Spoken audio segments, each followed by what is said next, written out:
tolong dibikinkan database untuk si saya. Jadi misalkan selama ini Dodi mencatat usahanya itu dengan cara manual, pakai buku begitu, datang ke Anda, selaku mahasiswa ilmu komputer, minta tolong dibuatkan sistemnya. Nah, maka hal yang pertama kita lakukan tentu saja kita kan harus mendesain ya kira-kira nanti di database-nya itu ada tabel apa saja begitu. Nah, langkah pertama ya tentu saja kita tentukan entitas yang ada apa saja untuk sistem informasi jus, misalkan penjualan jus. Kemudian dari tiap entitas itu harus kita tentukan atributnya apa saja begitu. Nah, di sini dari studi kasus ini kita tentu harus nggak langsung bikin aplikasinya, tapi kita harus desain terlebih dahulu.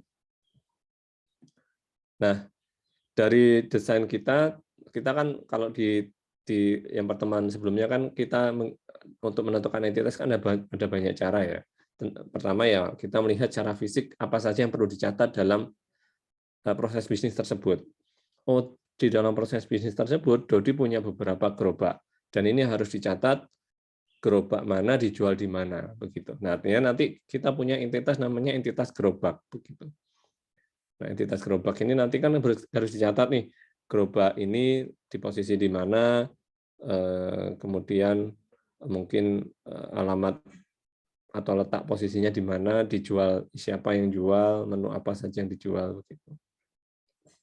Nah, kita punya entity, nah kemudian karena gerobaknya ada banyak, maka tiap gerobak itu menjadi satu instance untuk entity gerobak tersebut. Misalkan Dodi punya 5 gerobak, instance pertama gerobak 1, letaknya di sini. Instance kedua gerobak 2, letaknya di sini, dan seterusnya. Kalau gerobaknya ada 5, maka instance datanya juga ada 5, di mana satu tiap instance itu berisi tentang data gerobak tersebut. Gitu. Atau mungkin saya pakai Excel aja biar nggak abstrak ya, nggak terlalu membayangkan. Misalkan kita sudah identifikasi, sudah ada namanya entity 1 dengan nama gerobak ya. Nah, nantinya entity itu kan akan menjadi tabel. Langsung aja Anda buat biar mudah, berarti kita punya tabel dengan nama gerobak begitu. Apa saja yang perlu dicatat di gerobak ini? Ya misalkan kode, tiap gerobak punya kode gerobak ya. Lalu ada nama gerobak misalkan. Kemudian apa lagi ya? Alamat atau letak atau posisi ya. Misalkan begitu. Kalau misalkan Dodi punya, nah ini nama entitasnya, entitas akan menjadi tabel, kemudian ini atributnya, misalkan dari identifikasi awal kita paling enggak dia punya tiga atribut begitu, dan ini bisa berubah nanti tergantung kita analisanya, karena misalkan untuk analisa awal dia punya 3 atribut, misalkan Dodi punya berapa ya 3 gerobak, maka nanti dia akan ada 3 instance. Misalkan kita isi gerobak, kode gerobak G01, nama gerobaknya misalkan apa yang dikasih nama apa ya? Kasih nama apa ya anaknya ya? Terus A gitu aja ya. Nama kode huruf aja gitu.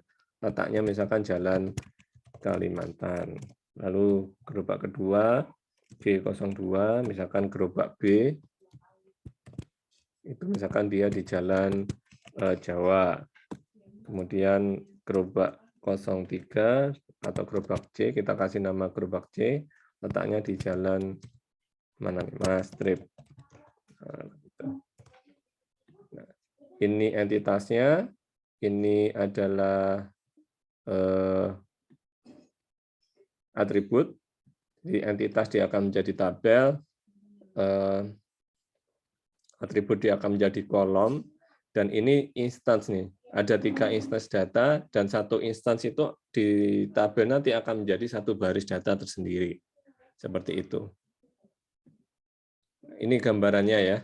Mungkin kalau kita ilustrasikan seperti itu. Kita kembali ke slide. Nah, jadi tiap satu entitas mewakili 1 objek data yang hendak kita simpan atau proses datanya nanti. Dia bisa berupa benda nyata atau yang lain. Di sini contohnya entity gerobak. Nah, tiap gerobak punya atribut.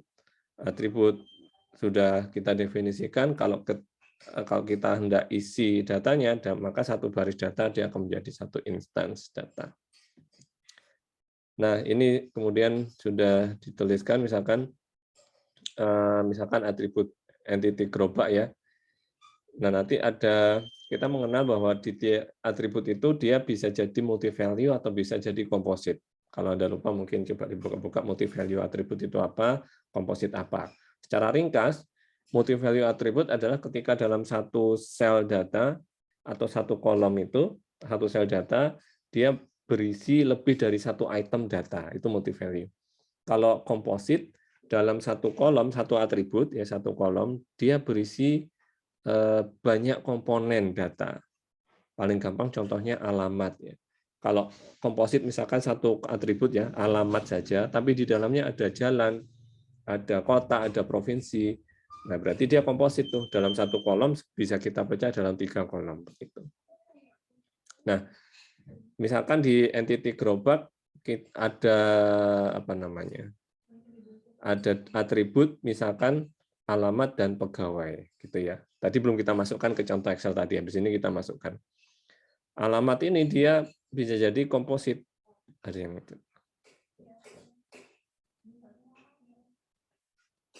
Apa nih? Izin lift karena di rumah sakit. Oke. Tadi sampai mana ya? Nah, ini tadi belum kita masukkan ke contoh Excel kita ya. Jadi misalkan ada atribut alamat dan ada atribut pegawai yang menjaga gerobak begitu. Nah, alamat bisa jadi komposit kalau kita isikan datanya berupa banyak komponen ya. Tapi kalau alamat isi komponennya jalan saja, ya bisa jadi dia nggak komposit. Nah, kita isikan aja, tambahkan ya ke atribut tadi yang ada di slide, kita tambahkan ke Excel. Mungkin ini kita ganti dengan alamat begitu. Nah, alamat, kemudian di sini kita tambahkan pegawai jaga. Nah, misalkan begitu. Ini kita lebih detailkan. Alamat Jalan Kalimantan. Kalau misalkan alamatnya begini saja, Jalan Kalimantan nomor 01 begitu. Nah, ini mungkin tidak jadi komposit. Kenapa? Ya karena dia ya jalan saja spesifik. Tapi dia akan menjadi komposit atribut jika misalkan Jalan Kalimantan nomor 1 Jember, Jawa Timur. Nah, ini jadi komposit. Kenapa begitu? Karena dalam satu kolom atau satu atribut, ini ada 3 komponen penyusunnya. Ada jalan, ada kota, dan ada provinsi. Nah, kita tahu kalau ada komposit gimana perlakuannya. Kita pecah dalam 3 kolom. Kita pecah dalam kolom yang berbeda.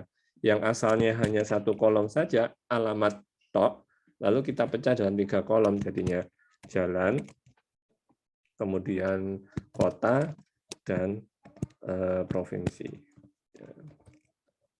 Jadi, dilihat isi datanya dulu. Kalau isi datanya seperti ini, ya dia komposit. Cuma kalau misalkan isi datanya cukup seperti ini saja, berarti dia tidak komposit.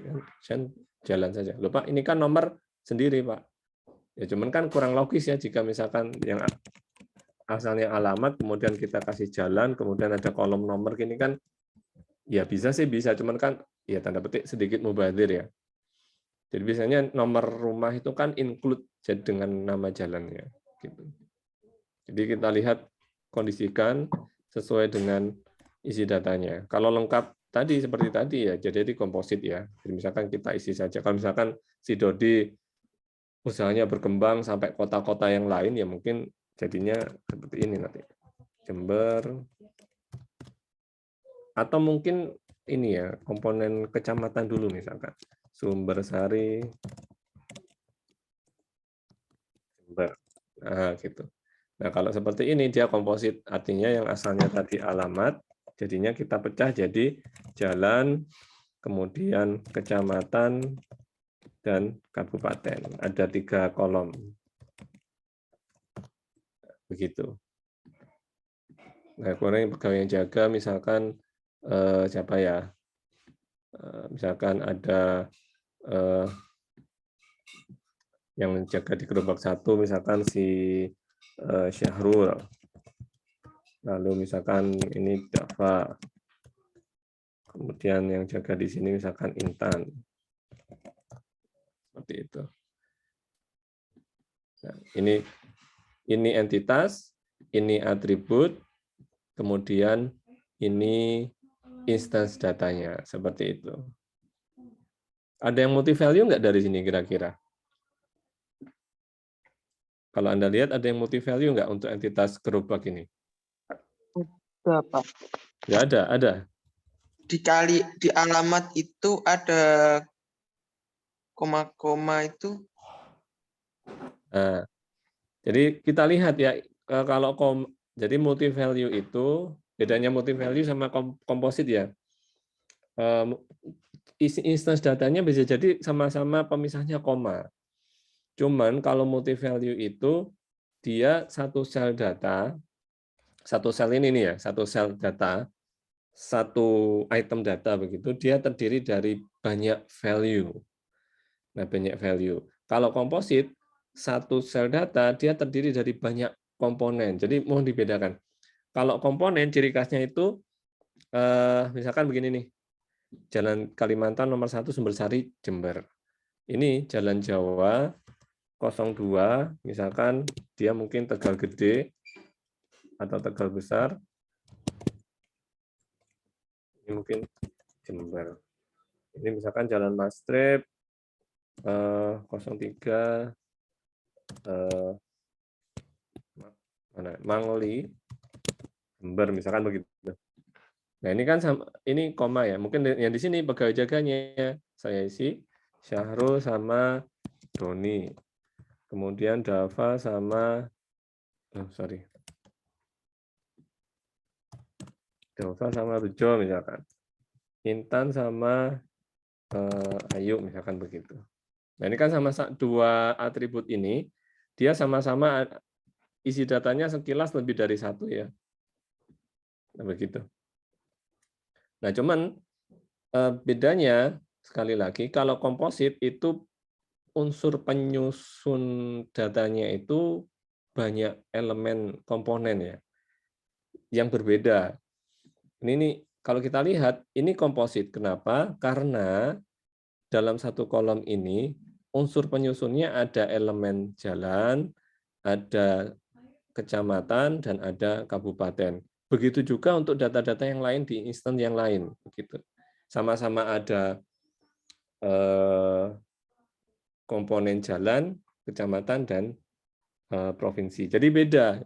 Itu kan hal yang beda kan, jalan, kecamatan, dan provinsi itu kan hal yang beda, tapi digabung jadi satu, jadi sebuah alamat.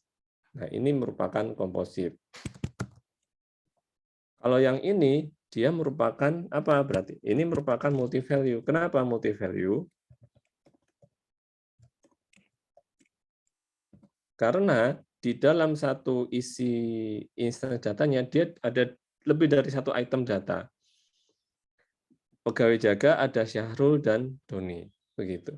Ada Dava dan Bejo. Ada dua dan sama-sama pegawai. Begitu. Sama-sama pegawai yang jaga. Begitu. Nah, kalau seperti ini, misalkan dalam satu apa nih?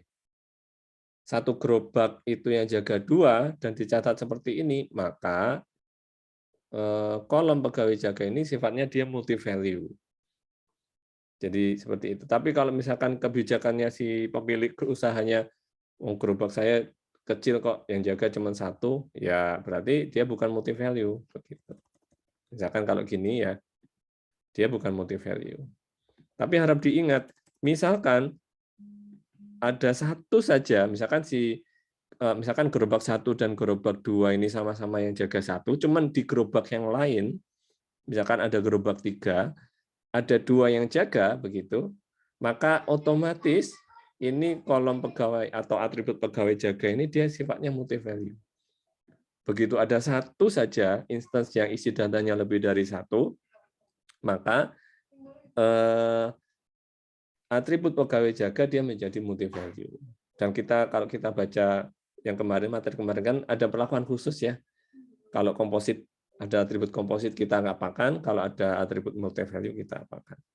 Begitu. Kalau ada satu saja yang begini, dia langsung jadi multi value. Tapi beda kalau semuanya seragam. Satu atribut itu seragam semua, isi datanya cuma satu. Begitu. Mungkin begitu ya. Bisa di ini nggak? Difahami nggak kira-kira? Atau ada pertanyaan dari sini dulu? Nggak ada ya? Oke, kalau nggak ada kita kembali ke slide. Itu tadi contohnya alamat mungkin kita jadikan komposit kalau itu tadi ada digabung ya jalan, kecamatan dan kota gabung dalam satu kolom alamat. Kemudian pegawai bisa jadi multi value kalau dalam satu gerobak yang jaga lebih dari satu. Begitu. Jadi depends on tergantung dari studi kasusnya. Begitu. Ketika Anda diskusi dengan misalkan Anda diskusi dengan pemilik usahanya, Pak ini nanti tiap gerobak berapa yang jaga satu orang, berarti dia tukang multi value. Misalkan kalau hasil dari diskusi, oh Mas nanti karena gerobak saya ini cukup ramai, misalkan yang datang rame gitu, diisi dua, satu yang nangani pembayaran, satu yang bikin minumannya, ya berarti dia nanti di kolom pegawai tadi itu jadinya multi value ya. Nah itu tadi entitas apa tadi? Entitas gerobak ya, dengan contoh kayak gitu tadi. Kemudian hasil dari diskusi kita, oh berarti tiap gerobak ada pegawai yang jaga dan harus dicatat si Dodi ini, Dodi itu yang punya usaha tadi, dia punya berapa pegawai itu harus dicatat datanya. Nah, kalau begitu ada kata-kata harus dicatat datanya, berarti ada kandidat bahwa dia menjadi entitas, akan ada tabel tersendiri untuk mencatat data tersebut. Nah, Dodinya bilang, pegawai saya harus dicatat nih datanya, misalkan alamatnya mana, kemudian pendidikan terakhir dan seterusnya, kayak data pegawai pada umumnya. Nah, berarti kita perlu namanya entitas pegawai. Karena hasil dari diskusi begitu, dan ini berkaitan dengan proses bisnis yang ada pada bisnis gerobak jusnya milik Dodi tadi. Artinya apa? Harus kita buat entitas pegawainya, dan harus kita definisikan nih, entitas pegawainya ini dia punya atribut apa. Nah, untuk mendefinisikan atribut apa, maka kita diskusi dengan pemiliknya, Pak, ini nanti kalau ada tabel pegawai, kira-kira Bapak perlu nyatat data apa saja tentang pegawainya? Ya, perlu dicatat, Mas. Nama, alamat, nomor HP minimal itu yang harus dicatat begitu. Nah, kemudian gaji gimana, Pak? Gaji perlu dicatat enggak? Nah, kalau misalkan pihak Dodinya perlu, oh ya perlu dicatat, Mas. Berarti harus ada atribut gaji, misalkan begitu. Alamat, kira-kira komposit enggak? Nah, kalau sudah ada pertanyaan gini, kalau Anda misalkan Anda tidak buat desainnya, itu cara paling gampang, best practice-nya itu Anda, misalkan saya ada dalam bentuk tabel, Anda simulasikan isi datanya. Kira-kira nanti dari situ Anda bisa mengira-ngira, oh ini multi value, oh ini komposit begitu. Nah, kita praktekkan ya, misalkan ada entitas pegawai, nama, alamat, nomor HP. Kita buat entitas baru dengan nama pegawai begitu. Ada 3 atribut kan tadi. Misalkan kode pegawai misalkan, atau ID pegawai atau kode lah. Nama, alamat, nomor HP, misalkan begitu. Ada tadi opsional gaji, misalkan begitu. Kalau misalkan hasil dari diskusi dengan pemiliknya, Pak, gaji ini perlu catat nggak? Nggak perlu, Mas, gajinya sama semua kok, nggak ada beda. Ya sudah, berarti atribut ini bisa kita hilangkan. Gitu. Jadi depends tergantung dari kebutuhan penggunanya. Kan. Pegawai 01, misalkan P01 namanya tadi Syahrul. Kita menyesuaikan dengan sini ya. Kemudian alamat jalan apa nih? Jalan Sumatera. Nomor Sumatera 007.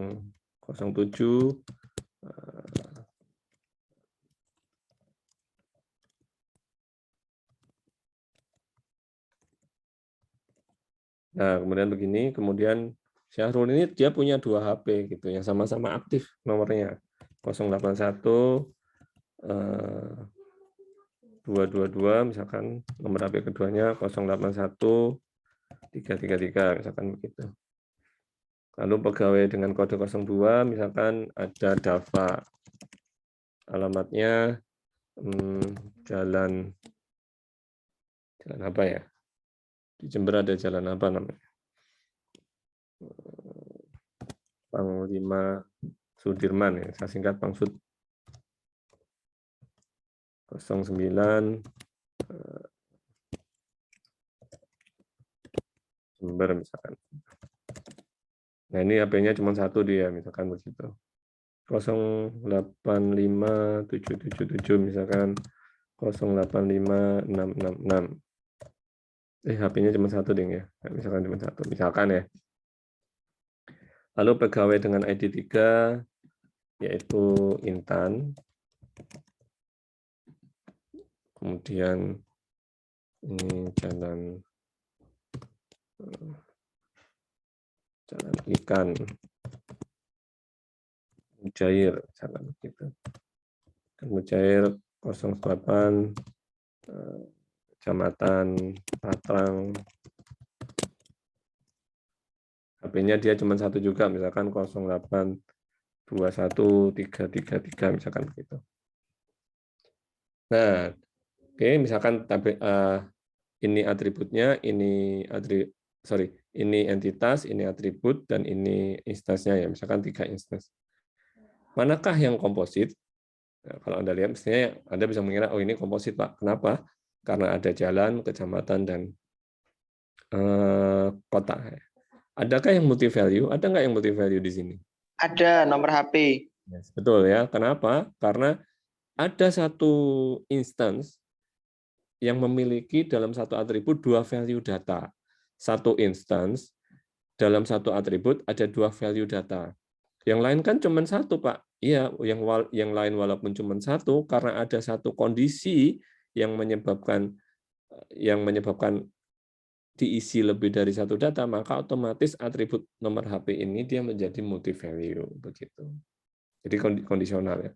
Jadi misalkan Pak HP saya misalkan yang Syahrul rapol, Pak yang HP-nya saya yang satunya nggak perlu dicatat, cukup satu saja. Maka kolom nomor HP dia menjadi tidak multi value gitu. Misalkan nih kalau gini berarti nomor HP nggak jadi multi value dia. Karena sistemnya hanya perlu mencatat satu nomor saja. Tapi begitu sistemnya itu menghendaki bahwa semua nomor HP itu harus dicatat, artinya kalau ada si pegawai yang punya nomor HP lebih dari satu, semuanya harus catat, ya berarti dia jadi multi value. Cuman kalau sistemnya hanya, Pak, saya punya dua nomor HP nih, mana yang dicatat? Ya Mas, salah satu aja, nggak perlu dua-duanya. Ya berarti dia tidak menjadi multi value. Begitu ya ilustrasinya. Nah, misalkan seperti ini. Lalu kita kembali ke slide-nya, misalkan sudah kita isi entitasnya, kolom-kolomnya, atributnya apa saja, kemudian kita sudah identifikasi dari kolom tersebut mana yang multi value, mana komposit. Nah, sekali lagi best practice ya untuk mengidentifikasi mana multi value, mana komposit itu paling gampang Anda isi saja langsung ke tabelnya, Anda simulasikan gitu. Nanti ketahuan dengan mudah kita deteksi mana multi value, mana yang komposit ya. Oke, itu entitas pegawai kita anggap beres. Sekarang ada entitas namanya JUS. Kenapa ada entitas JUS? Karena harus catat menu-menu apa saja yang dijual di kedai jusnya dan harganya berapa. Kan harus catat itu ya. Jadi harus kita buat entity namanya entity jus ya. Di sini karena ada benda nyatanya, jusnya ada benda nyatanya dan dia berkaitan dengan proses bisnisnya. Artinya jus ini saya kasih kode apa, nama jusnya apa, harganya berapa begitu. Nah, di sini ada nama jus dan ada harga jus. Langsung saja kita masukkan ya ke tabel kita tadi. Oh, ada satu entitas tambahan dengan nama jus, gitu. Dan kode jus.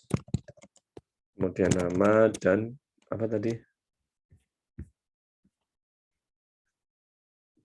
Harga, Pak. Ya, harga.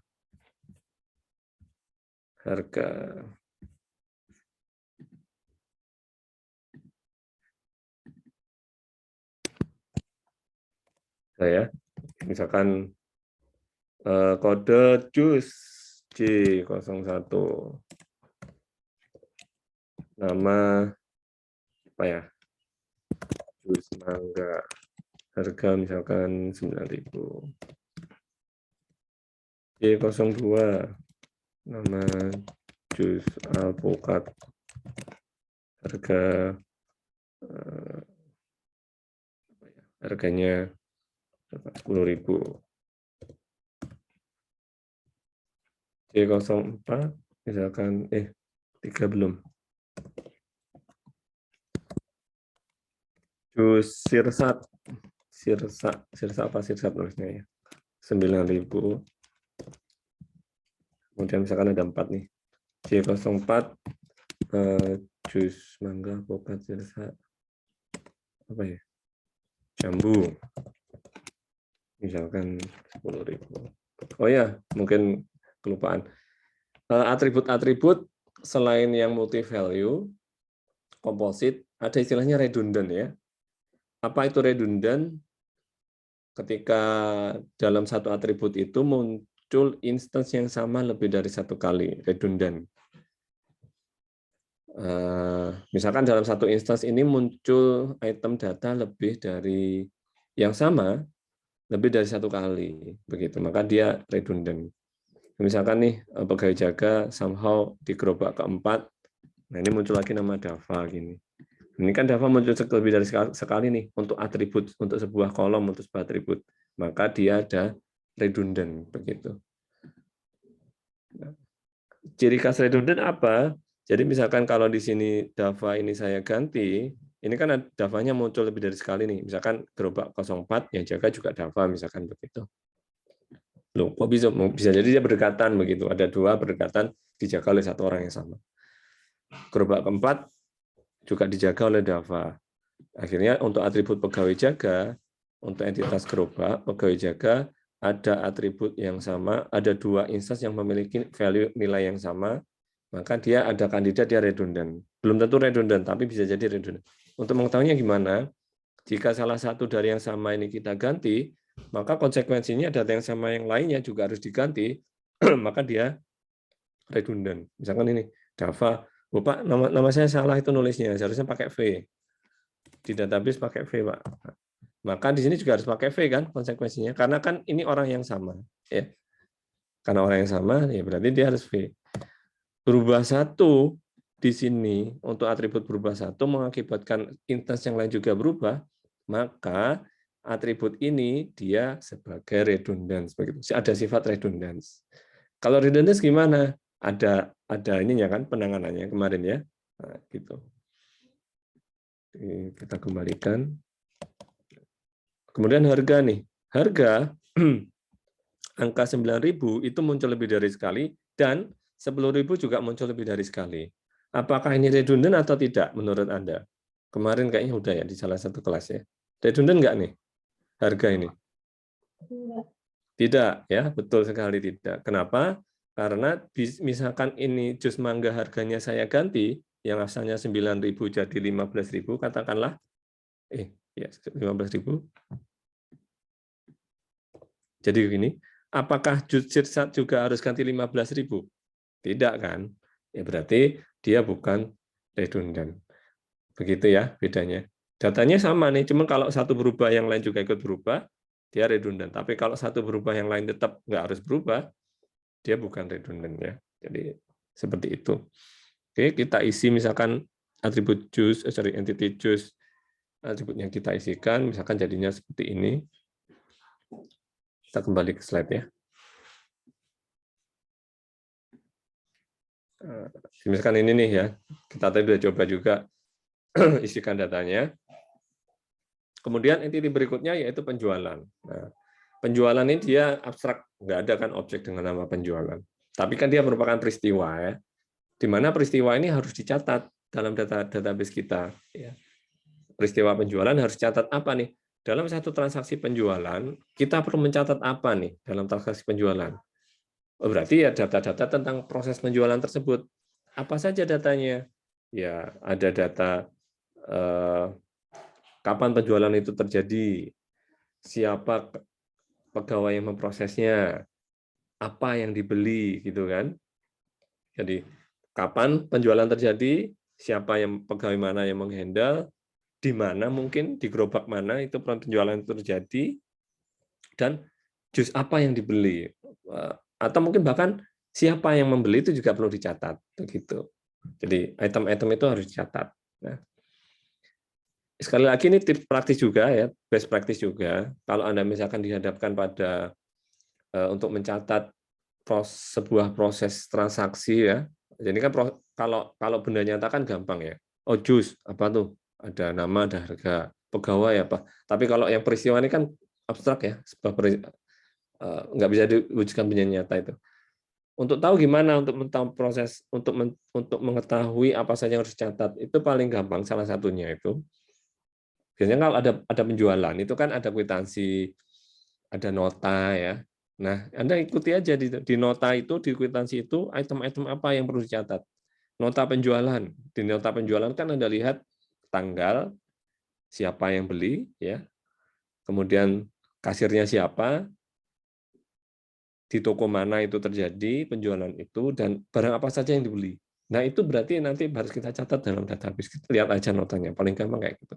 Kalau Anda datang ke janji jiwa, misalkan begitu kan ada di situ item-itemnya ya. Janji jiwa mana, kasirnya siapa, kemudian dia beli apa saja. Nah, kadang-kala ada yang perlu penjualan atas nama siapa yang beli juga harus catat begitu.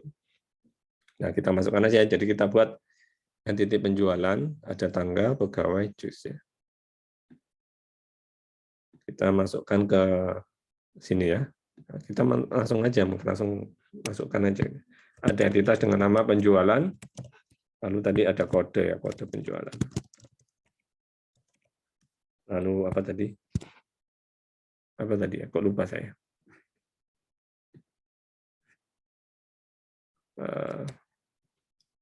Tanggal. Ada tanggal penjualan. Ada pegawai. Ada apa lagi? Menu. Atau jus. Apa tadi istilahnya ya? Oh, jus yang dibeli ya.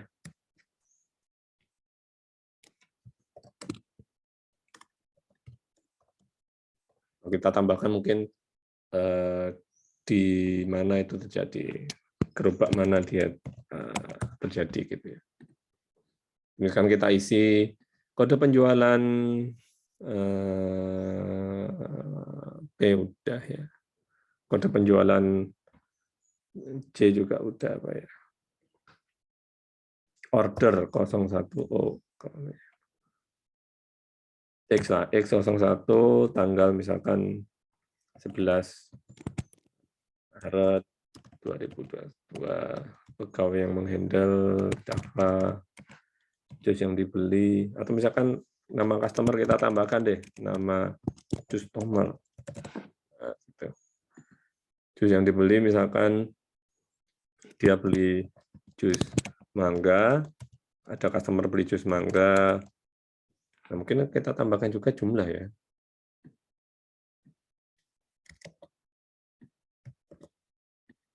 Nah, begitu. Jus mangga, nah ini belinya nggak jus mangga tok, tapi juga beli jus alpukat.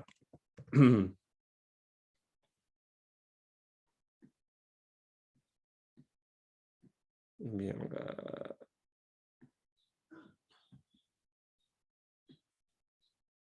Nah, gini deh. Jus mangganya beli 1, jus alpukatnya beli 1. Ini dijual pada gerobak A, nama customer-nya misalkan Yoga. Kemudian kode penjualan X02 pada 11 Maret juga. Kemudian pegawainya siapa nih? Intan. Kemudian ada orang beli jus Irsa, tapi 2 dia, beli 2 cup ya, 2 cup, dijual di gerobak B nama customer yang beli, katakanlah siapa ya?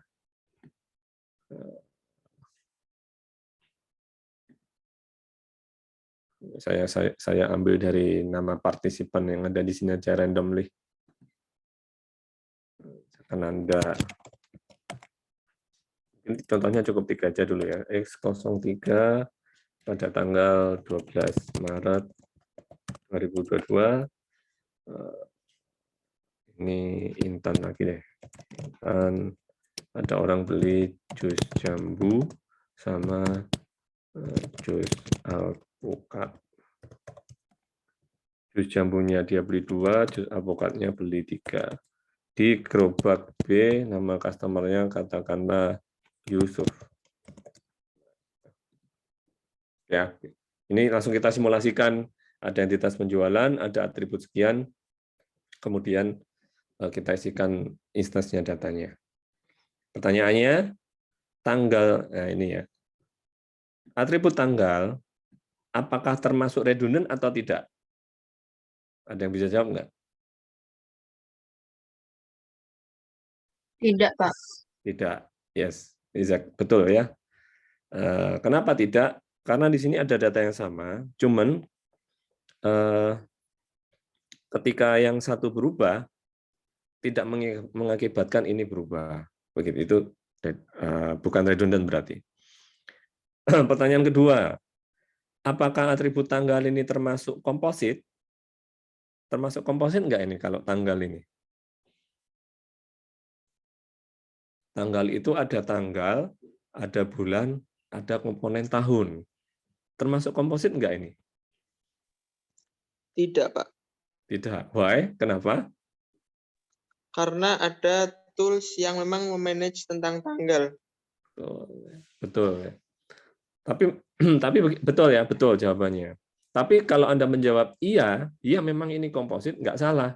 Karena kalau misalkan saya jawab, misalkan, iya Pak, ini tanggal ini komposit. Kenapa? Satu kolom tanggal, saya bisa pecah dalam 3 kolom sekaligus. Ada tanggalnya, angkanya, ada bulan, dan ada tahun. Sehingga ketika ada tanggal ini ya, 11 Maret 2022, ini saya bisa pecah kolom tanggal saya isi dengan tanggal 11, kolom bulan saya isi dengan kolom angka 3, tahun saya isi dengan 2022. Bisa kan dengan cara seperti ini? Namun, apa ya? Ini merupakan hal yang sekali lagi perlu atau enggak sih dipecah kayak gitu? Bisa sih bisa, tapi perlu atau tidak? Jadi kolom sendiri. Jadi ya karena kan nggak perlu tuh. Jadi ya dia bukan, bisa diibaratkan bukan komposit begitu ya. Jadi dari sudut pandang itu ya. Jadi memang bukan komposit dan bukan redundan. Oke ya. Kemudian kolom jus dibeli, apakah ini multi value atau tidak? Ada yang tahu mungkin? Ini multi value atau enggak nih? Iya, multi value, Pak. Kelihatan dengan nyata ya. Jadi ini multi value. Jumlah juga multi value. Ini kan ngikuti ini ya, jumlah. Itu ya. Pertanyaan berikutnya, jus yang dibeli ini apakah redundant atau enggak? Jadi misalkan somehow di transaksi yang lain, katakanlah ada X04, di sebuah kedai dan lain-lain ada keluar jus sirsak kayak gini. Nah, kayak gini. Ini redundant atau enggak nih? Oh, tidak, Pak. Tidak. Nah, betul ya. Kenapa? Kalau di sini kita rubah, ini kan enggak ikut berubah ya. Jadi betul, bukan redundant. Gitu. Oke ya, udah mulai kelihatan polanya ya. Nah, mungkin satu lagi nih, yang mungkin juga seringkali terjadi juga di prakteknya itu, yaitu terkait atribut turunan, ya, atribut turunan.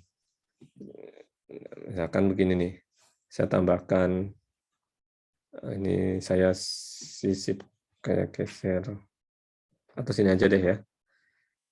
Jadi kalau di kwitansi Anda lihat itu kan selain kita bisa lihat barangnya apa, harganya satuannya berapa, kemudian di bawah di sebuah nota penjualan kan di paling bawah itu kan ada namanya total penjualan ya. Harga yang harus dibayar saat itu, di mana dia didapatkan dari itemnya apa, harga satuannya berapa, dikalikan item kedua apa, harga satuannya berapa dikalikan, kemudian di total bawahnya ya. Nah, kemudian angka totalnya ini menjadi harga total ya. Nah, pertanyaan saya, perlu nggak itu dicatat di sini? Misalkan total penjualan misalkan. Jadi di sini harga jus mangganya berapa kali 1 ditambah harga jus alpukatnya berapa kali 1 ketemu angkanya misalkan 15.000 tambah berapa? Alpukat berapa nih? 10.000. Berarti di sini ketemu angka 25.000. Nah, gitu. Nah, ini kira-kira gimana nih menurut Anda nih? Perlu nggak kolom ini, kolom total penjualan ini? Tidak perlu, Pak. Why? Karena total penjualan itu kolom turunan. Betul ya. Ya, jadi langsung to the point jawabannya. Dia merupakan kolom atau atribut. Atribut dan kolom itu identik ya. Jadi jangan bingung kalau satu saat saya ngomong atribut saya kolom, jadi hal yang sama lah. Karena nanti atribut itu dalam pemodelannya di atribut, dalam real praktis nyatanya, di dalam praktek nyatanya di database jadi kolom. Nah, kolom atau atribut penjualan ini nilainya itu bisa didapatkan dari kolom-kolom atau atribut yang lain, sehingga ya pada database tidak perlu dibuat kolom tersendiri. Loh, Pak, nanti aplikasinya kalau perlu itu gimana, Pak? Kalau misalkan kan database kita bikin aplikasinya untuk menampilkan angkanya kan, ya nanti aplikasinya mengambil data jus mangga harganya berapa dikalikan, dijumlahkan data jus alpukat harganya berapa dikalikan, kemudian dijumlah begitu. Tapi data itu tidak perlu disimpan gitu. Untuk ditampilkan ya cara nampilkannya dengan cara seperti itu tadi ya. Jadi istilahnya itu atribut atau kolom turunan sehingga bisa kita hilangkan. Kenapa hilangkan? Kenapa kok nggak harus ada? Misalkan tetap aja ada Pak, biar gampang langsung angkanya langsung tanpa ada proses perkalian penjumlahan langsung keluar angkanya. Ada resiko kalau Anda buat jadi kolom sendiri, itu ada resiko karena dia merupakan nilai turunan, maka seharusnya nilai ini kan didapatkan dari sini. Kalau Anda buat kolomnya, artinya kan Anda harus memasukkan datanya kan. Ada risiko data yang dimasukkan tidak sinkron atau tidak sesuai dengan data-data penyusunnya. Misalkan di sini entah karena salah ketik atau apa gitu, atau petugasnya ngantuk, entry-nya ketambahan 01 gini gitu. Ya kan fatal ya. Ini dia harus dimasukkan. Jadi ya daripada ada risiko salah entry data, ya mending langsung aja dihapuskan begitu. Jadi salah satu manfaat dari menghilangkan atribut turunan untuk memitigasi atau mengurangi risiko-risiko salah entry data terjadi. Begitu. Ya, ini contohnya. Kita kembali ke slide.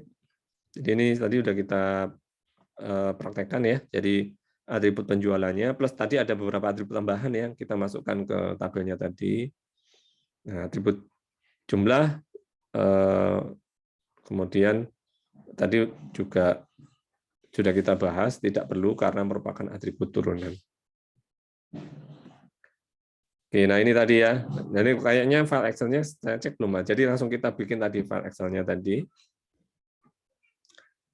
Nah, kemudian itu tadi simulasinya, kita sudah simulasikan ada atribut, ada berapa tadi, sorry, ada berapa entitas ya? Pegawai, jus, penjualan, ya. Ada 3 entitas paling nggak ya? Kemudian kalau Anda lihat, di dalam entitas-entitas tadi, itu mesti saya selalu membuat sebuah kolom sendiri dengan nama kode ya, kode. Nah, fungsi atribut kode atau ID yang sudah kita masukkan tadi itu adalah dia sebagai unique identifier. Sebuah apa itu unique identifier? Jadi atribut yang berisi untuk mengidentifikasi tiap instance yang ada pada tabel tersebut. Satu tabel kan instance datanya ada lebih dari satu kan, mestinya ada banyak ya. Dan untuk mengidentifikasi tiap baris data, kita harus punya namanya dalam tabel atau entity tersebut yang sifatnya sebagai identifier untuk mengidentifikasi, membedakan antara baris data yang satu dengan baris data yang lain. Gitu. Dan tiap entitas, apapun itu, kalau Anda bikin sebuah entitas, itu harus ada atribut yang fungsinya sebagai identifier, yang membedakan antara instance satu atau baris data satu dengan baris data yang lain. Gitu.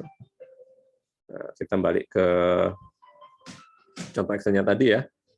Nah, di sini ini kan kalau kita lihat kan selalu pasti ada kata-kata kode ya. Nah, fungsinya di sini dia sebagai unique identifier, membedakan antara instance satu dengan instance lainnya, membedakan antara baris data satu dengan baris data yang lain. Itu fungsi identifier. Dan nantinya kaidahnya itu kalau Anda bikin sebuah entitas lagi, katakanlah entitas pembelian begitu, maka jangan lupa di awal itu harus Anda sertakan sebuah atribut dengan fungsi identifier. Biasanya patterns-nya, polanya itu kalau nggak kasih kata-kata ID, kasih kata-kata kode, atau kasih kata-kata nomor begitu. Biasanya begini yang membedakan. Kenapa? Ya untuk membedakan antara item data satu dengan data yang lain. Ini ID apa atau kode apa atau nomor ya gitu. Nah, ciri khas atau karakteristik atribut yang berfungsi sebagai identifier itu dalam satu kolom atau satu atribut itu tidak ada data yang sama begitu. Paling gampang ya misalkan saya punya entitas dengan nama pegawai, maka ada nomor induk pegawai ya. Inilah menjadi kolom inilah yang bisa kita jadikan sebagai identifier ya, identifier. Kenapa? Karena misalkan data pegawainya ada 100, tidak ada pegawai yang punya NIP yang sama kan gitu. Ciri khasnya atribut yang berfungsi sebagai identifier di sini dia tidak ada data yang sama, memiliki nilai yang sama begitu. Nah, misalkan nih Pak daripada mubazir bikin kolom tambahan, misalkan ini kita hilangkan, ini kita jadikan identifier. Bisa nggak? Jawabannya bisa ya. Misalkan nih pegawai ya, kolom ini saya hilangkan, saya menjadikan kolom nama sebagai identifier. Pertanyaannya, bisa nggak sih kolom nama itu jadi identifier?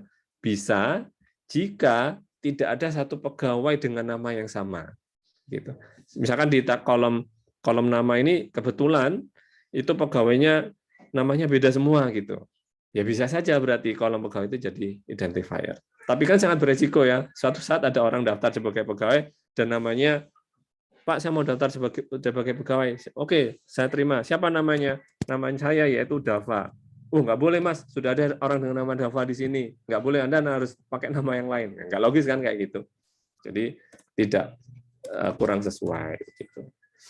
Nah biasanya juga kolom-kolom atau atribut yang kita jadikan sebagai identifier itu biasanya sifatnya numerik. Kenapa? Karena numerik paling gampang untuk kita bedakan kan, numerik.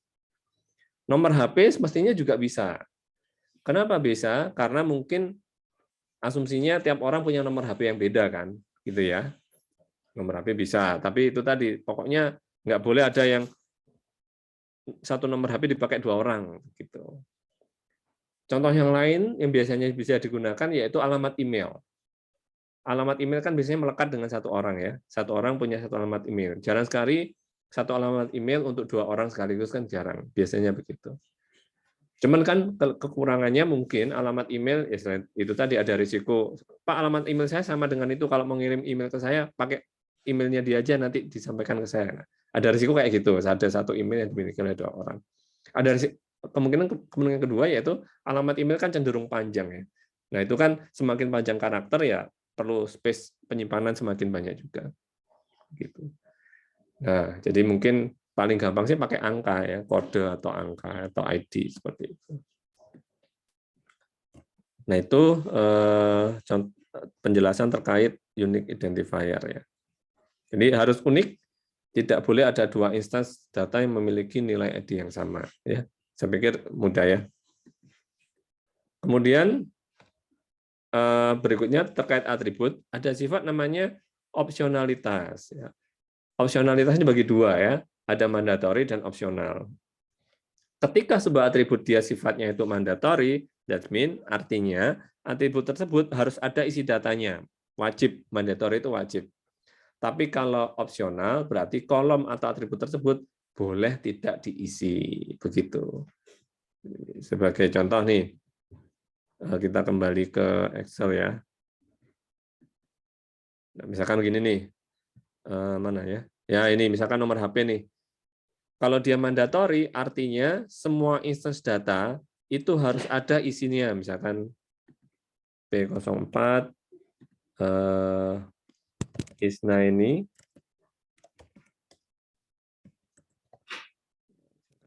Jalan Mawar nomor 10 Kecamatan Kencong, misalkan begitu.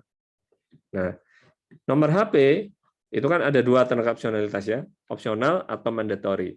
Kalau nomor HP ini kita jadikan mandatory, artinya tiap item data itu harus ada isi datanya di sini. Kolom nomor HP-nya harus ada.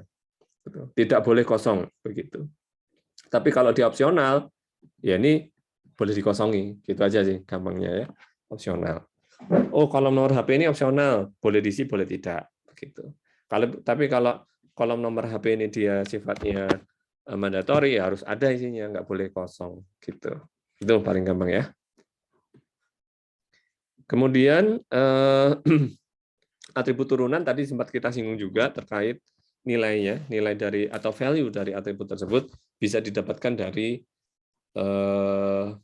atribut yang lain ya. Tadi paling gampang, tadi sudah kita contohkan apa tadi? Harga ya, sorry bukan harga, penjualan ya, total penjualan.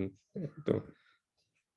Kalau ada atribut turunan gimana? Ya mending sebaiknya tidak usah untuk menghilangkan resiko-resiko tadi ya, salah entry data ya, dan lain-lain.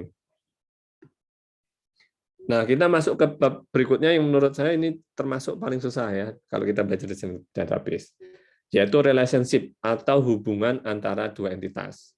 Apakah hubungannya sedikit renggang atau hubungannya baik-baik saja atau mesra? Enggak, bukan itu maksudnya ya. Jadi hubungan di sini kalau kita lihat, kalau Anda lihat tadi di contoh Excel tadi, itu kan ada entitas pegawai dan ada entitas gerobak ya.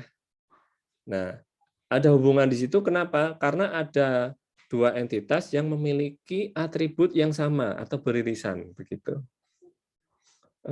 Tadi contohnya balik ke Excel ya. Nah, contohnya ini nih. Ya. Contoh nih, entitas gerobak dan entitas pegawai ya.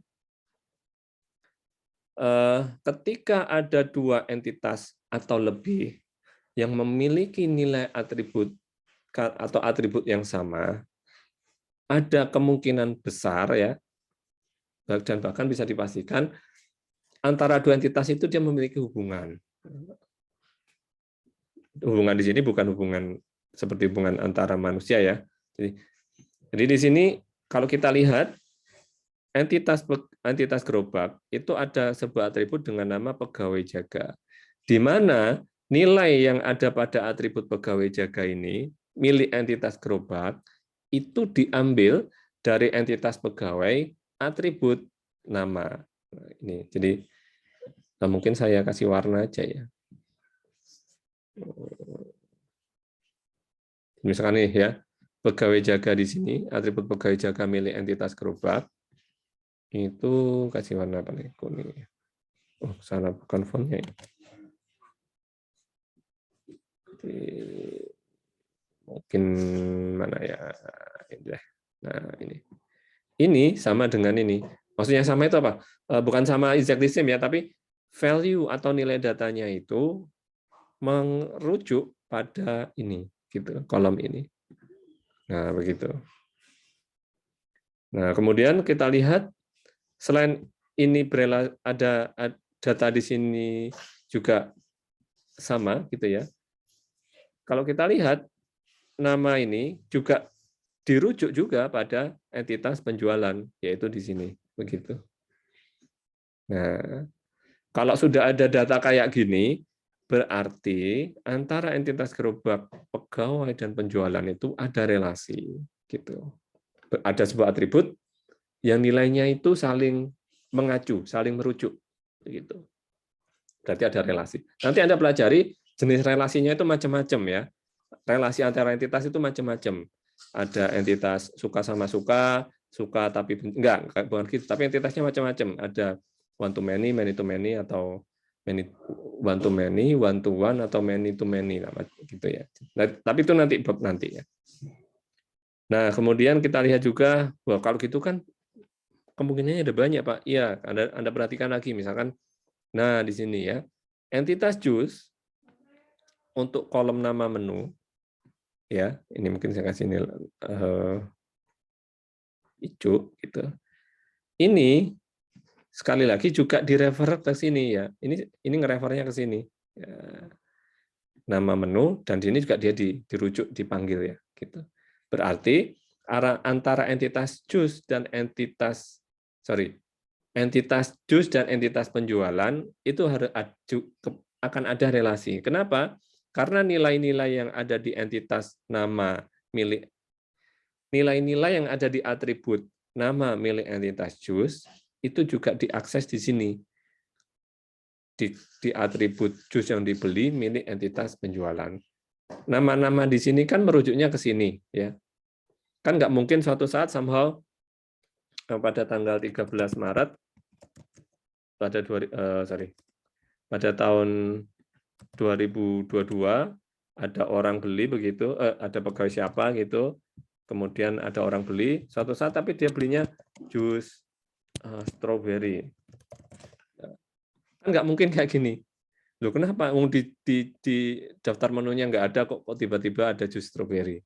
Jadi kan value-value yang ada di sini kan pasti merujuknya ke sini ya. Tidak bisa di luar dari ini.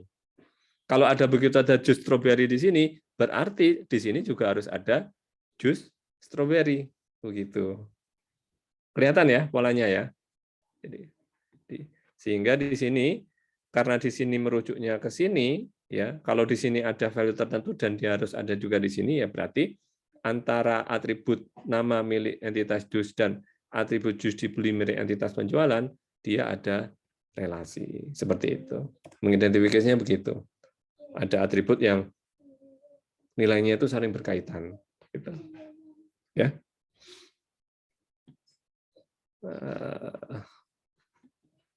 Nah, kalau di slide-nya itu mungkin contohnya mungkin untuk sistem informasi toko buku ya.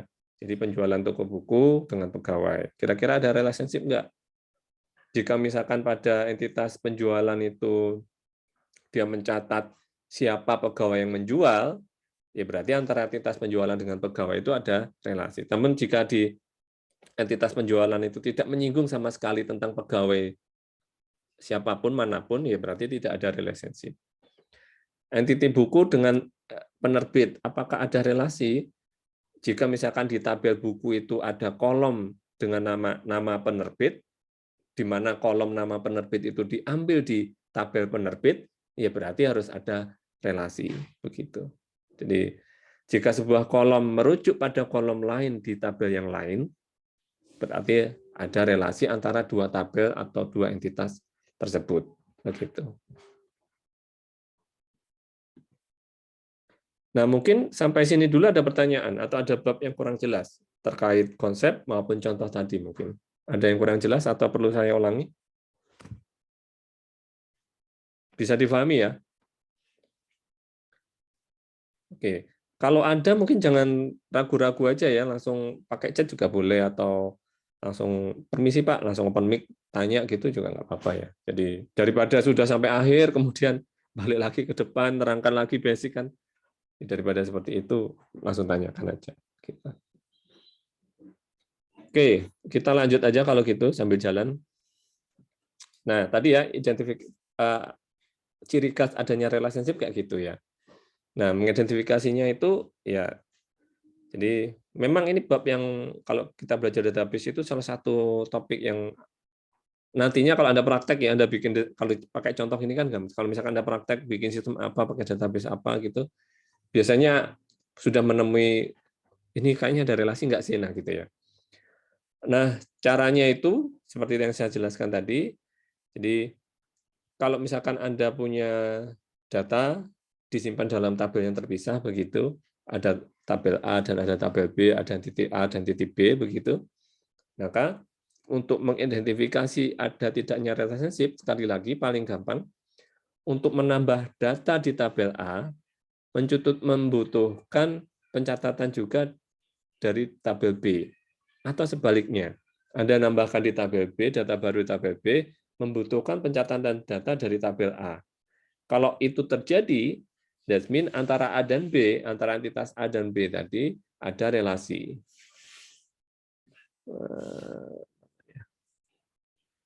Nah, contohnya kayak ini tadi deh, balik ke yang Excel tadi ya.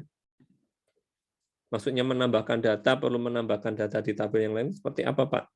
Contohnya seperti ini, yang tadi barusan kita praktekkan. Kalau Anda menambahkan data baru di sini, jus strawberry,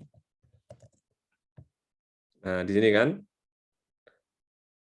konsekuensinya kita harus tambahkan juga jus strawberry di sini kan, karena nggak ada gitu. Nah, nambahkan sebuah kolom, data sebuah kolom mengakibatkan kolom yang lain juga harus tambah datanya, berarti sudah bisa dipastikan antara jus dan penjualan ini ada relasi, misalkan begitu.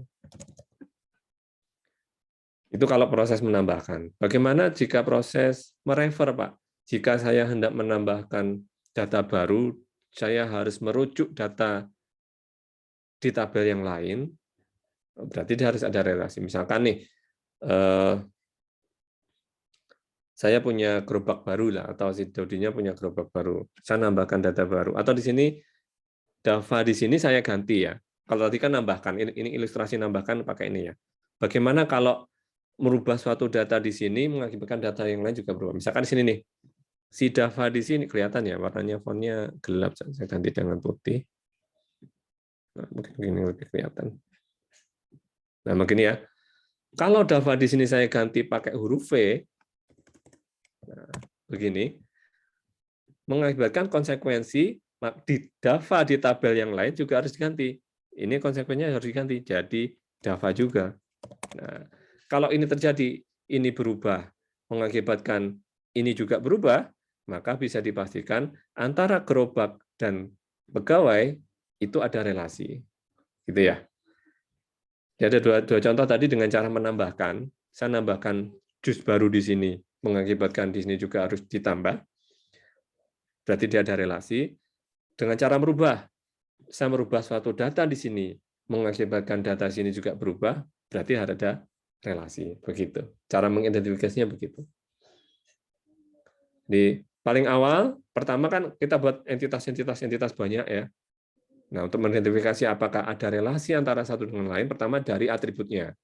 Ada nggak atribut yang sama, yang saling sharing gitu? Sini ada atribut nama judul buku. Di tabel di sini juga ada atribut judul buku. Nah, kalau dulu ada atribut yang memiliki hal yang sama tadi, ada entitas yang memiliki atribut yang sama, bisa kita indikasikan ada relasi. Untuk memastikannya gimana? Dengan cara pertama menambahkan, ya, Anda tambahkan data yang baru di sini mengakibatkan data di sini juga harus tambah, berarti ada relasi. Dengan cara merubah, Anda merubah di sini mengakibatkan ini berubah, maka bisa dipastikan ada relasi antara kedua tabel tersebut. Begitu. Bisa dimengerti ya contoh tadi? Ya. Kalau yang di slide ini pakai informasi perpustakaan, apakah entitas buku punya relasi dengan member? Pertama, ada nggak sih di tabel buku itu kolom-kolom yang juga sama di tabel member kolom itu? Jika tidak ada, ya berarti tidak ada relasi. Gitu. Loh, Pak, kalau di tabel mana? Buku itu kan di perpustakaan dipinjam, Pak, oleh seseorang. Nah, siapa yang minjem itu kan bukan di tabel bukunya ya, tapi kan adanya di tabel peminjaman. Di tabel sudah ada tabel sendiri untuk itu kan, yang mencatat buku apa dipinjam oleh siapa, dipinjam kapan dan dikembalikan kapan. Itu kan adanya di tabel peminjaman, bukan di tabel bukunya. Tabel buku kan menyimpan informasi ada buku apa, terbit kapan, judulnya apa, penerbitnya siapa.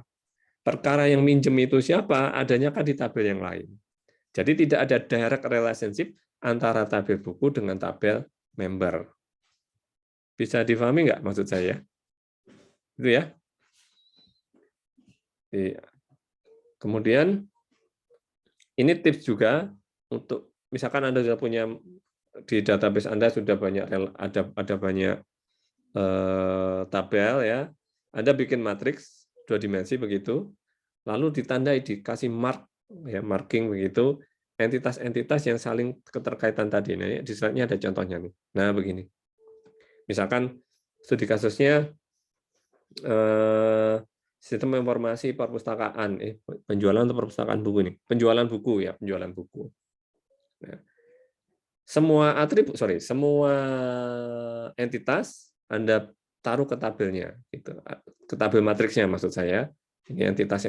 Jadi misalkan di contoh ini ada 6 entitas, nah Anda buat dalam format kayak gini, matriks ya. Entitas, ini nama entitasnya nih, ada entitas genre, penerbit, pengarang, buku, penjualan, dan pegawai, gitu. Untuk mengidentifikasi apakah ada relasi antara genre dan buku, nah gini ya. Jadi buku, ini genre, apakah ada relasi atau tidak? Jika misalkan ada data buku baru, dan Anda harus mencatat buku itu genrenya apa, nah kan harus merefer ke sini nih, bahwa ada buku genrenya apa, kan harus merefer ke tabel genre, berarti ada relasi. Apakah ada kaitannya antara genre dengan penerbit? Misalkan nih, Anda memasukkan data baru penerbit, apakah ada informasi genre di situ? Tidak ada kan? Dan sebaliknya, ketika ada genre baru, Anda hendak masukkan ke tabel genre, apakah perlu menampilkan informasi dari penerbit? Nggak perlu kan? Berarti antara penerbit dan genre tidak ada relasi. Begitu. Nah, cara tersebut Anda terapkan ke semua entitas, genre dengan penerbit, genre dengan pengarang, genre dengan buku, genre dengan penjualan, dan genre dengan pegawai. Caranya begitu. Anda masukkan data genre baru, perlu nggak informasi dari penerbit? Nggak perlu. Perlu nggak informasi pengarang? Nggak perlu. Perlu nggak informasi dari buku? Mungkin nggak perlu. Tapi kalau dibalik, kalau saya memasukkan data buku baru, begitu, ya. Kemudian ini seharusnya di sini hijau nih seharusnya. Cuma kan sini sudah dikasih ini ya, dikasih kelihatan abu-abu nggak? Seharusnya kelihatan abu-abu. Jadi ini mengacunya ke sini.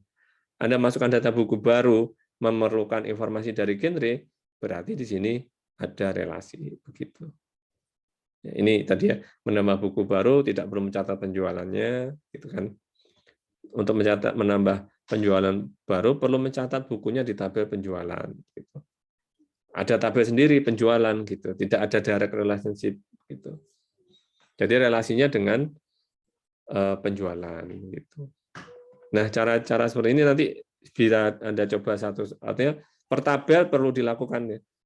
Penerbit dengan genre, penerbit dengan pengarang, buku dengan genre, penjualan dengan genre, pegawai dengan genre. Buku dengan penerbit, nah, misalnya buku dengan genre tadi kan udah, buku dengan penerbit, apakah ada relasi? Ya, ada kan, kalau kita nambahkan buku baru kan harus dicatat tuh, penerbitnya siapa, oh berarti ada relasi. Gitu. Buku dengan pengarang juga harus ada relasi. Penjualan dengan genre, di tabel penjualan kan yang dicatat bukunya, bukan genrenya, berarti tidak ada relasi seperti itu. Nah, kira-kira itu ini tadi contohnya tadi sudah kita singgung ya antara entitas apa dan entitas apa. Gitu. Nah, beberapa pasangan tadi dari contoh matriks tadi yang tidak punya relationship yaitu antara penerbit dan penjualan misalkan. Menambah penerbit baru nggak perlu mencatat penjualan. Gitu. Jadi ini aja disimulasikan gitu. Kalau saya masukkan entry atau merubah data di sini, perlu nggak ngerujuk ke tabel yang lain? Kalau iya, pasti ada relasi. Gitu. Dan tadi ya sudah kita coba juga jadi. Nah, hasil akhir dari matriks ini, ya nantinya ya akan kita buat dalam sebuah diagram namanya entity relationship diagram. Diagram yang menggambarkan relasi antara entitas. Nah, namanya IRD. Contohnya seperti ini. IRD ini singkatan dari Entity Relationship Diagram. Diagram yang menggambarkan relasi antara entitas-entitas yang ada. Nah, contohnya di sini nih, satu garis ini kotak itu menggambarkan satu entitas ya. Dan ini kotak dengan nama buku berarti ada entitas dengan nama buku. Item-item yang ada di sini ini merupakan atribut dari entitas tersebut. Ada entitas buku, buku punya atribut ISBN, judul, harga, edisi dan ringkasan. Ada entitas penjualan, ada entitas pengarang dan seterusnya, ya. Nah, ini simbol IRD ini. Satu kotak menggambarkan satu entitas. Yang paling atas ini merupakan nama entitas, kemudian yang kata-kata di sini ya, tulisan di sini merupakan atribut dari entitas tersebut. Ya. Entitas itu untuk atributnya ada dua sifat ya, dia mandatory atau opsional. Masih ingat nggak? Mandatory itu artinya entitas tersebut, nilai atribut tersebut kalau mandatory harus ada nilainya. Kalau opsional boleh dikosongi ya, boleh dikosongi. Lalu tadi udah kita singgung bahwa tiap entitas harus ada unique identifier-nya atau ID-nya. Nah, dinamakan primary ID, primary unique identifier. Simbolnya apa? Simbolnya yaitu dengan simbol apa nih? Simbol apa nih? Hashtag ya, crash, simbol crash, hashtag pager, nah, gitu ya. Nah, begitu. Jadi simbol pager ini menandakan bahwa buku itu identifier-nya kolom ISBN. Penjualan, identifier nomor nota, pengarang, yaitu ID pengarang. Ya. Mandatori disimbolkan dengan apa? Disimbolkan dengan apa nih? X atau bintang ya. Kemudian opsional simbolnya O. Artinya apa? Berarti atau ini dah ya. Entitas buku itu kolom ISBN, judul, harga itu harus ada isinya, harus ada value-nya. Sedangkan untuk kolom ringkasan itu boleh dikosongi gitu. Ya. Lalu ada simbol apa lagi nih? Oke, kemudian garis. Garis di sini menyimbolkan adanya relasi antara entitas tersebut. Contoh di sini antara buku dan genre itu ada garis yang menghubungkan ya. Ngerujuknya kemana? Ngerujuknya dari matriks ini.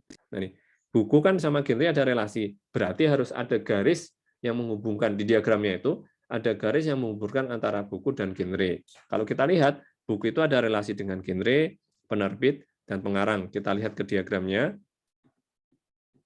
Nah, ini buku ada relasi dengan genre, penerbit, dan pengarang. Buku dan pegawai, apakah ada relasi? Nah, kalau kita lihat kan nggak ada garis langsung yang menghubungkan antara buku dan pegawai kan? Kan di matriksnya juga begitu tadi. Antara buku dan pegawai kan nggak ada relasi. Buku sama pegawai, mana pegawai? Nih, kosong ya. Pegawai dan buku juga tidak ada relasi. Tidak ada relasi. Sehingga di diagramnya juga tidak ada garis yang menghubungkan antara buku dan pegawai.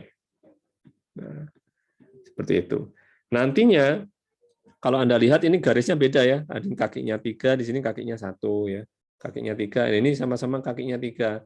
Buku sama penjualan kakinya 3 nih, sama-sama 3 yang nempel kakinya. Kakinya ada 3. Itu ada maknanya, tapi nanti ya, nanti itu babnya itu nanti. Lalu apa ya? Ya ini ID ya, jadi ada yang artifisial itu maksudnya aslinya kolom itu nggak ada, cuman kita tambahkan. Jadi kayak genre ya, genre kan di tabel genre itu ada nama genre sama keterangan ya. Nah lalu kita tambahkan karena tidak ada nama genre ini bisa kemungkinan berubah gitu kan ya, ada yang sama dan lain-lain. Nah kita tambahkan satu kolom tambahan yang kita jadikan primary ID dan artifisial. Nah, ini ID genre, asalnya nggak ada kita tambahkan. Yang natural penerbit kasih kode, nah berarti dia natural ada. Gitu. Nah, kemudian secondary ini maksudnya kalau ada primary ada secondary ya. Jadi misalkan penerbit, kemudian kita tambahkan satu kolom lagi yang sifatnya membantu untuk jadikan ID, bukan sebagai ID utama, namanya secondary ID. Gitu. Simbolnya ya pakai gini, simbolnya, gitu ya. Nah, cuman untuk perkara simbol ini nanti Anda kan pakai software ya, software apa tuh namanya? Kemarin kan Anda diminta pakai Oracle Data Modeler ya. Nah, biasanya itu untuk simbol-simbol ini sudah digenerate otomatis oleh software-nya. Anda tinggal menentukan manakah di antara atribut-atribut itu mana yang jadi primary key, mana yang secondary, mana yang itu Anda cukup mengentrikan itu nanti oleh software-nya biasanya digenerate secara otomatis. Nah, itu kemudian mungkin ada pertanyaan terkait gambar ini. Ini sekali lagi namanya IRD, Entity Relationship Diagram, fungsinya menggambarkan relasi antara entitas yang ada. Begitu. Nah, dari sini kan kita lebih mudah ya memetakan ada entitas apa saja, atributnya apa saja, relasi antara entitas satu dengan entitas lain, apakah ada relasi atau tidak. Mungkin sampai sini ada pertanyaan dulu, mungkin atau ada bagian yang kurang jelas? Nggak ada? Oke, nggak ada. Nah, ini ada beberapa latihan ya. Matrix relationship untuk Jus Dodi. Tadi kita udah nggak matrix aja, tapi langsung ke tabel ya. Jadi misalkan kita bikin matriknya deh. Untuk Jus Dodi. Nah, kita kembali ke Excel. Dari identifikasi kita ada berapa entitas itu? Ada gerobak, kita taruh ke sini aja deh. Ada entitas gerobak, ada entitas apa lagi? Pegawai, jus,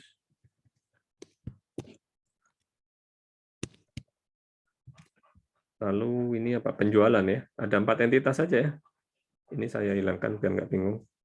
Nah, ini. Gini, ada so far hanya ada 4 ya. Kita bikin matriksnya. Gerobak, pegawai, jus, dan penjualan.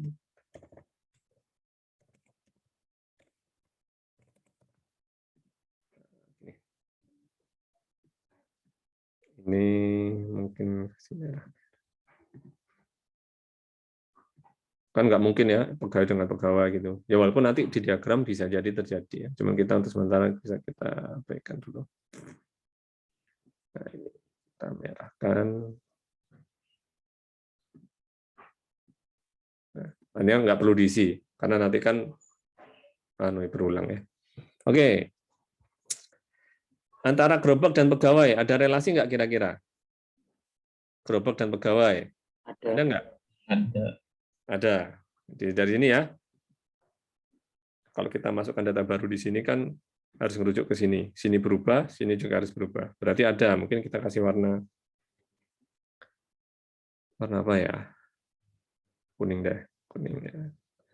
Gerobak dengan jus ada nggak relasi? Entitas gerobak dengan jus? Nggak ada. Nggak ada ya? Oke, nggak ada. Gerobak dengan penjualan ada nggak relasi? Ada. Ada, ini ya. Bahwa terjadi penjualan kapan, siapa pegawainya, jus apa yang dibeli, berapa, dan itu terjadi di gerobak mana ya. Berarti ada relasi. Gitu. Pegawai sama jus ada relasi nggak?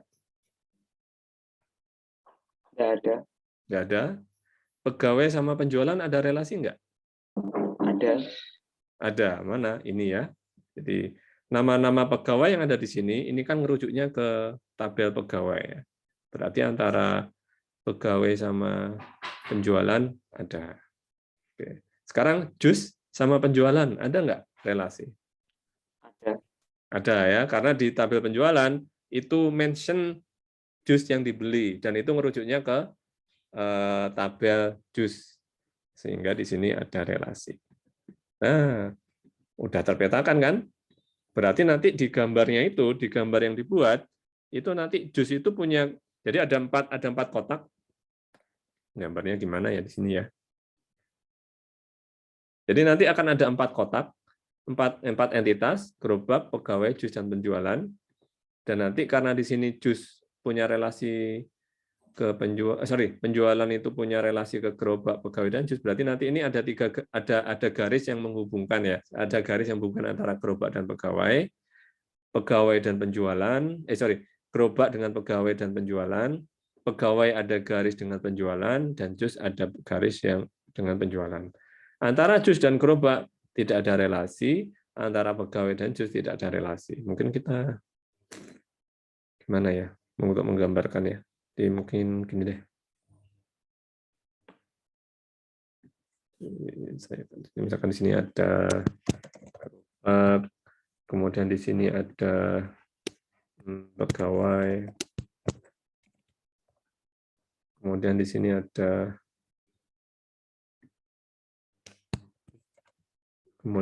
ada penjualan.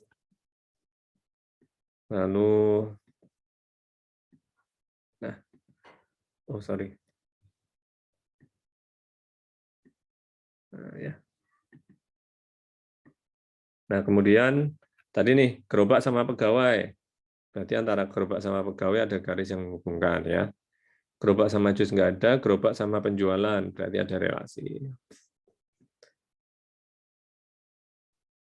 Gerobak sama jus nggak ada, gerobak sama pegawai, gerobak sama penjualan ya. Pegawai dengan jus nggak ada, pegawai adanya dengan penjualan. Pegawai adanya dengan penjualan. Jus adanya dengan penjualan. Nah, jadi kayak gini nanti diagramnya. Ada 4 entitas, lalu relasinya sudah kita petakan. Begitu. Nah, tapi kan kalau mau digambar lengkapan ini ada entitas gerobak, kemudian di sini atributnya apa saja, ada entitas pegawai, atributnya apa saja. Kurang lebih sama seperti gambar yang ada di contoh tadi ya, bentuk diagramnya. Tapi paling enggak dari peta relasinya itu gambarnya garisnya seperti ini ya. Bisa difahami mungkin dari contoh ini? Bisa ya?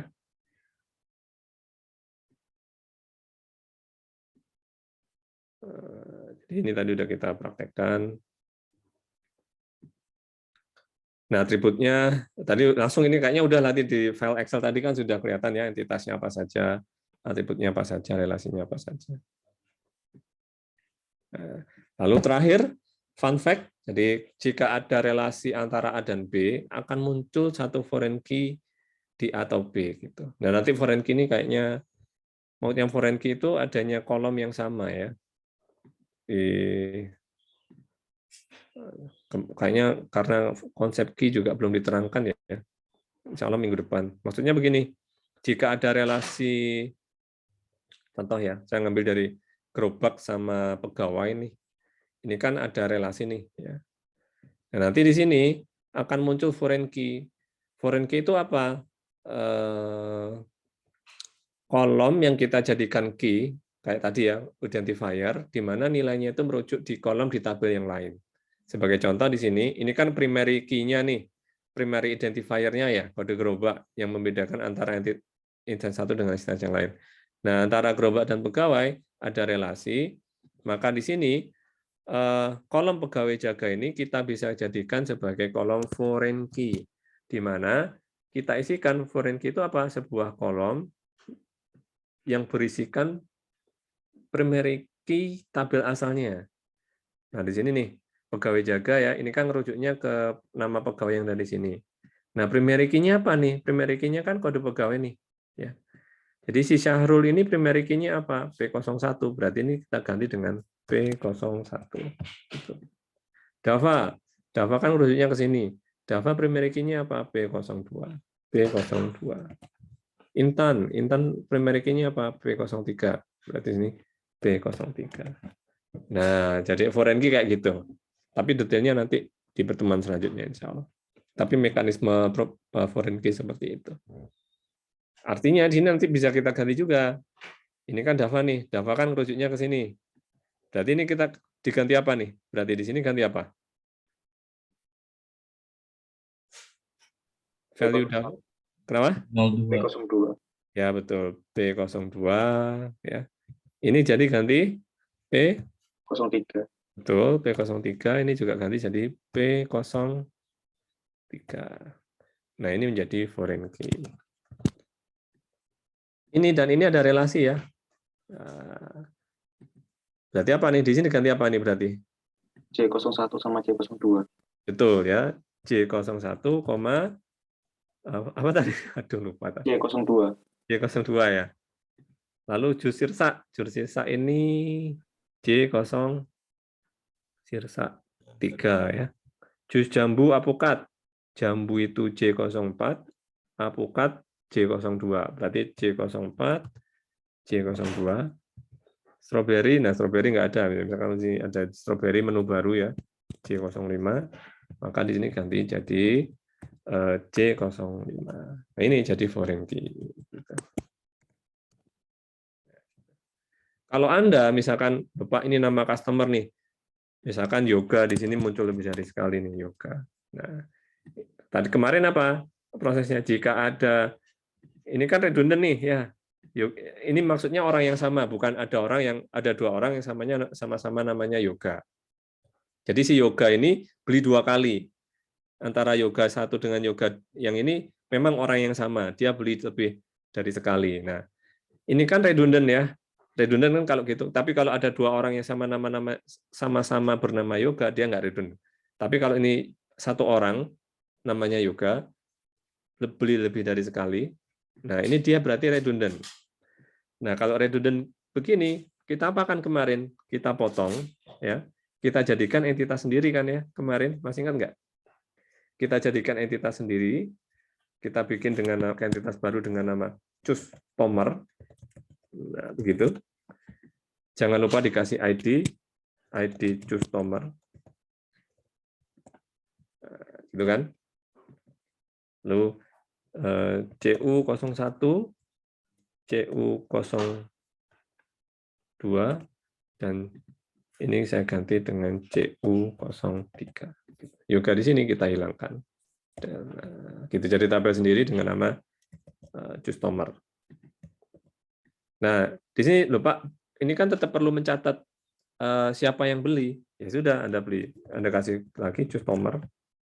Tadi yang beli di sini tadi kan Yoga ya. Yoga beli sini ID-nya berapa? CU01. Tadi yang beli di sini siapa? Nanda, CU02. Yang beli di sini tadi Yusuf, CU03. Lalu si Yoga beli lagi, berarti CU01. Nah, gitu. Mencatat siapa yang beli. Nah, kita bisa mendapatkan data lain, customer Yoga, alamat customer mana, HP customer-nya siapa, gitu. Nah, di sini siapa yang beli cukup merujuk ke ID customer yang ada di sini. Ini jadinya forensik juga. Seperti itu alurnya. Nah, di sini mungkin ada pertanyaan, mungkin ada bagian yang kurang jelas. Kak, kalau misal itu customer-nya tidak terdaftar, gitu, apakah kita harus membuat satu row, satu baris di tabel customer itu untuk orang asing begitu, maksudnya untuk yang tidak terdaftar? Oh, ya jika memang proses bisnisnya seperti itu ya, misalkan nih, jadi kan kalau kita belanja ke sebuah toko atau apalah gitu kan ada proses membership biasanya, jadi punya kartu member, nah kayak gitu. Kalau punya ya dicatat berarti ID membernya siapa. Tapi ketika punya kartu member, tidak ada kartu member, ya berarti kita tambahkan aja misalkan CUX misalkan begitu ya.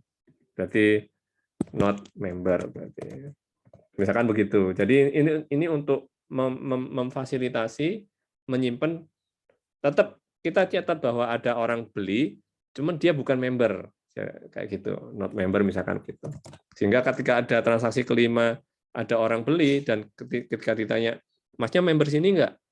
Enggak. Oh ya sudah berarti sini CUX gitu. Jadi memang enggak dicatat siapa yang beli siapa. Pokoknya ada customer beli gitu, enggak kecatat siapa gitu. Nah, bisa jadi dengan cara seperti itu. Biasanya kalau ada kayak gini, kalau ada tabel customer khusus itu biasanya ada sistem membership ya. Tapi kalau nggak ada membership kan cukup nama saja kan. Kalau Anda misalkan ke Janji Jiwa kan nggak ada membership di situ. Cuma kan ditanya siapa atas nama siapa nih. Ya cuman di sini akhirnya karena dia tidak ada informasi khusus tentang member, cukup nama saja. Jadi mekanisme kayak gini nggak perlu. Jadi cukup diganti dengan nama saja. Dan ini randomly. Jadi kan bebas-bebas saja kan, nggak ada data lain selain nama yang perlu disimpan kan. Kayak gitu mungkin. Bisa dipahami ya? Iya, Pak. Oke, sip. Dari yang lain mungkin ada pertanyaan atau ada bagian yang kurang jelas? Saya izin bertanya. Ya, silakan. Bagian itu apa? Customer itu misal kalau dibutuhkan menu baris alamat sama HP, mencantumkan ID sama nama itu apakah boleh atau enggak?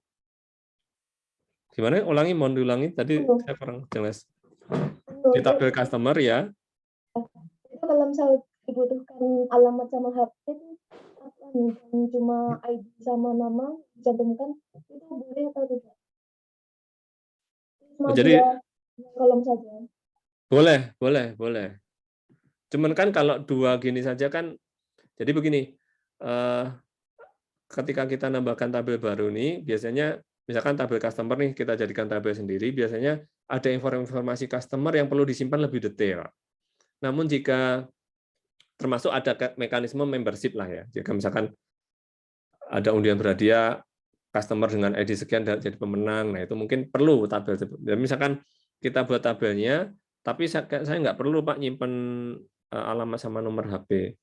Ya mungkin bisa dipertimbangkan tabel customer sekalian aja dihilangkan. Kita nggak perlu bikin tabel sendiri yang menyimpan data customer. Jadi di sini langsung kembali ke tabel bentuk asal tadi. Di sini tinggal nama customernya siapa, yang beli siapa gitu. Jadi disesuaikan dengan kebutuhan. Jika kebutuhannya itu ada semacam sistem membership, kemudian tiap customer itu perlu dicatat lebih detail informasi tentang customernya, alamat, HP dan seterusnya, mungkin berarti kita perlu tabel sendiri untuk menyimpan data customer. Namun jika di transaksinya itu kita hanya menyimpan nama saja tanpa ada fungsi yang lain selain nama, untuk mencatat bahwa ada customer dengan nama ini beli, cukup itu saja, bisa jadi tabel customer tidak diperlukan. Langsung aja di sini tinggal kolom nama customer kayak tadi. Bentuk yang asal tadi, jadi nama customer, kemudian ya siapa yang beli di sini, gitu. Ke bentuk itu. Karena kita nggak perlu informasi lainnya tentang customer-nya kalau hanya nama saja. Tapi jika kebutuhan sistemnya itu mencatat lebih detail tentang customer, that means artinya kita perlu tabel sendiri. Jadi tergantung requirement dari proses bisnisnya. Perlu dicatat sedetail apa, gitu. Gitu mungkin, Mbak. Mbak siapa tadi? Mbak Intan ya? Iya, terima kasih. Oke. Dari yang lain mungkin ada yang mau ditanyakan atau ada bagian yang kurang jelas?